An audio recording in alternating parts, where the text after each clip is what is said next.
बहुत समय पहले जीसस क्राइस्ट अपने चेले यानी शिष्यों के साथ लोगों को परमेश्वर का प्रेम सिखा रहे थे।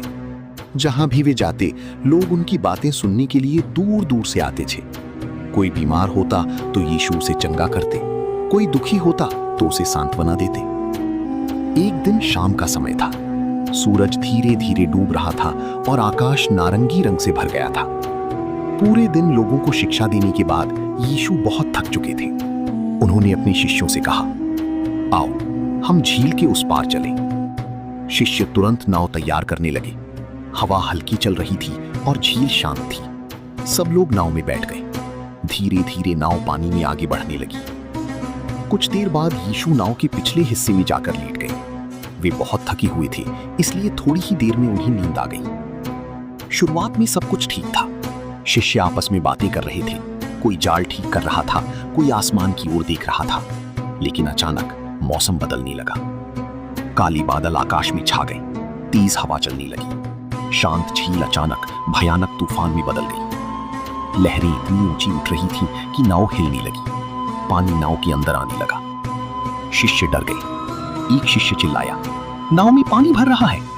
दूसरा बोला, अगर ऐसा ही चलता रहा तो हम डूब जाएंगे। हवा इतनी तेज थी कि किसी की आवाज ठीक से सुनाई नहीं दे रही थी। बिजली चमक रही थी और बादलों की गड़गड़ाहट से सब कांप उठे।